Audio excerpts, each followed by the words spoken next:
kali yang lain. Halo. Kita mulai aja ya. Assalamualaikum warahmatullahi wabarakatuh. Salam. Ya, kami sampaikan terima kasih sudah datang ke sini teman-teman sekalian, pekerja media yang saya muliakan, saya banggakan. We love you all. We love you. Loh, wartawan, we love you. Love, ya. Barusan ini Pak Gubernur Jawa Barat, Kang Deddy, datang ke kantor Kementerian Hak Asasi Manusia. Kami sudah duduk bertukar pikiran beberapa hal dalam rangka memajukan bangsanya, bangsa Indonesia untuk masa yang akan datang, khususnya peningkatan kompetensi dan kualitas sumber daya manusia Indonesia. Apa yang kami bicarakan, kami Kementerian Hak Asasi Manusia memberi apresiasi kepada pemerintah Provinsi Jawa Barat, dalam hal ini Gubernur, dengan gagasan-gagasan yang visioner, yang memajukan sumber daya manusia yang unggul dalam pendidikan, dalam keterampilan, dan dalam peningkatan kompetensi mental, karakter, dan kualitas serta tanggung jawab. Ya, kebijakan peningkatan sumber daya manusia tersebut sebenarnya adalah menyertai target pemerintah di mana 2045 adalah Indonesia Emas. Dalam Indonesia Emas itu kita bagi ada 3 segmen, 3 rentang waktu. Rentang waktu pertama adalah 2025 sampai 2035 itu adalah transformasi bangsa, menyiapkan SDM-SDM yang unggul. Oleh karena itulah beberapa kebijakan Presiden antara lain makan bergizi gratis, pendidikan, kesehatan, dan peningkatan kompetensi, skills, dan sumber daya manusia, membumikan kebijakan-kebijakan populis dari Sabang sampai Merauke secara masif. Itu adalah menyiapkan SDM yang unggul pada masa yang akan datang. Salah satu kebijakan yang diambil dalam rangka itu secara teknis, satu program unggulan itu adalah yang seirama, senasib dengan astacita Presiden Prabowo adalah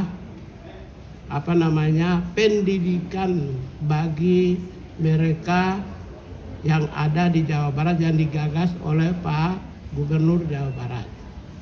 Oleh karena itulah kami menyambut positif dan kami dapat banyak informasi tentang apa yang dilakukan dan apa yang akan dilakukan ke depan. Secara teknis dan eksplisit akan disampaikan oleh Pak Gubernur Jawa Barat. Silakan Pak Gubernur. Baik, terima kasih Pak Menteri. Assalamualaikum warahmatullahi wabarakatuh. Sampurasun.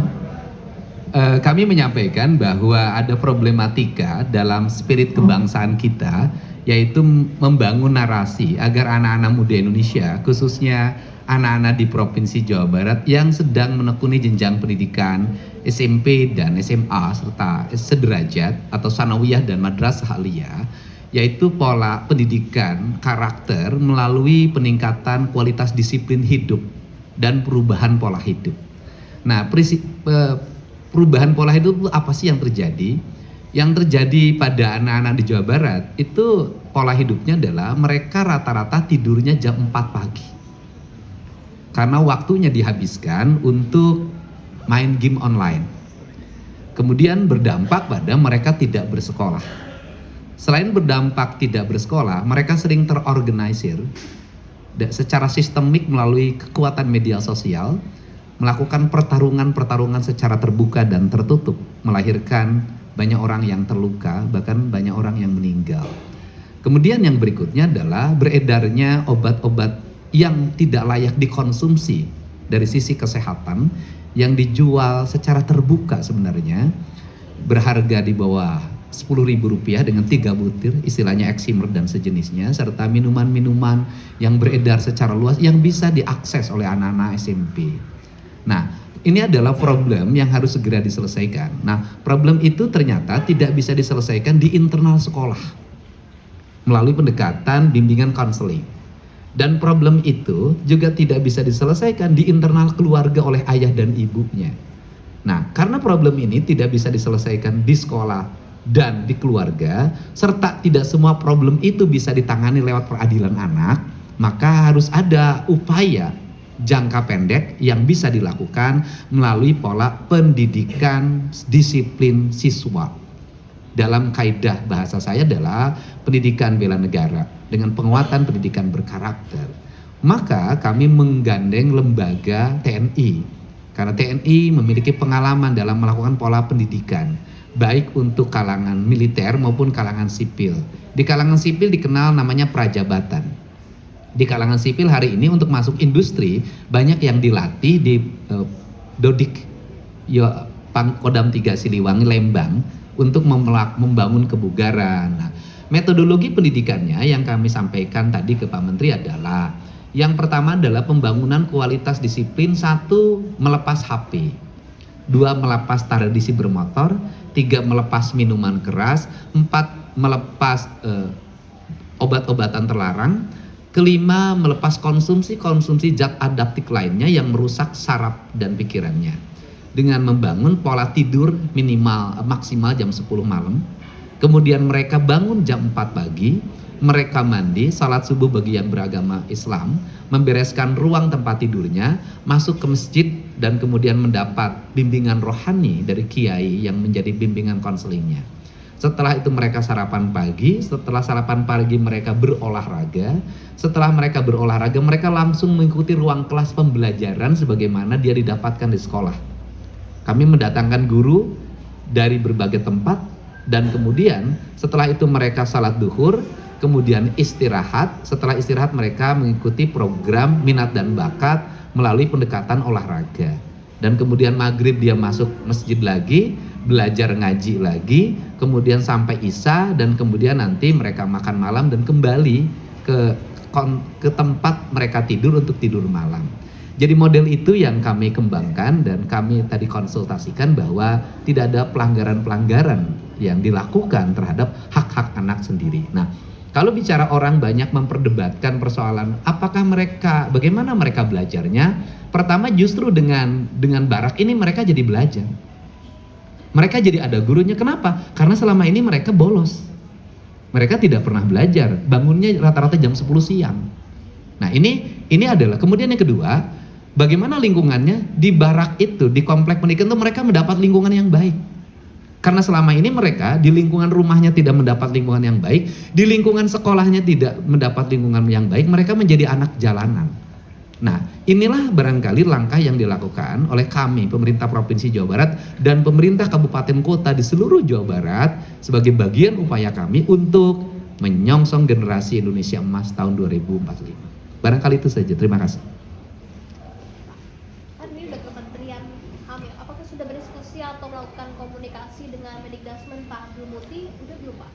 Ya, setelah ini kami akan juga menyampaikan. Dan begini deh, kalau sekarang itu kami mengajak pada semuanya untuk melihat. Ya kan? Kami mengajak pada semuanya yang memiliki tanggung jawab terhadap pengembangan dan kedisiplinan anak-anak Indonesia. Kami mengajak untuk datang ke tempat mereka belajar. Itu cara yang terbaik. Karena kalau menilai dari jauh dan katanya, itu tidak akan pernah selesai. Tapi yang terbaik adalah mengunjungi. Setelah mengunjungi, kalau banyak pakar yang dimiliki, punya bimbingan konseling, psikologi anak, ahli gizi dan sejenisnya, bawa ke tempat berlatih, jadilah mereka menjadi bagian dari kesempurnaan pendidikan yang kami lakukan. Artinya nanti kan komunikasi dengan Pak Abdul Muti mengenai hal ini? Ya, kita akan lakukan.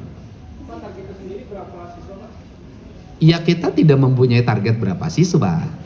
Adalah setiap orang tua yang akan meminta anaknya dididik oleh kami melalui pola pendidikan disiplin ini, kami menerima dan kami akan dibuat gelombang pertama, gelombang kedua, gelombang ketiga. Dan seluruh rangkaian ini adalah orang atau anak yang diantar oleh orang tuanya. Kami tidak menerima anak yang tidak berdasarkan persetujuan orang tua.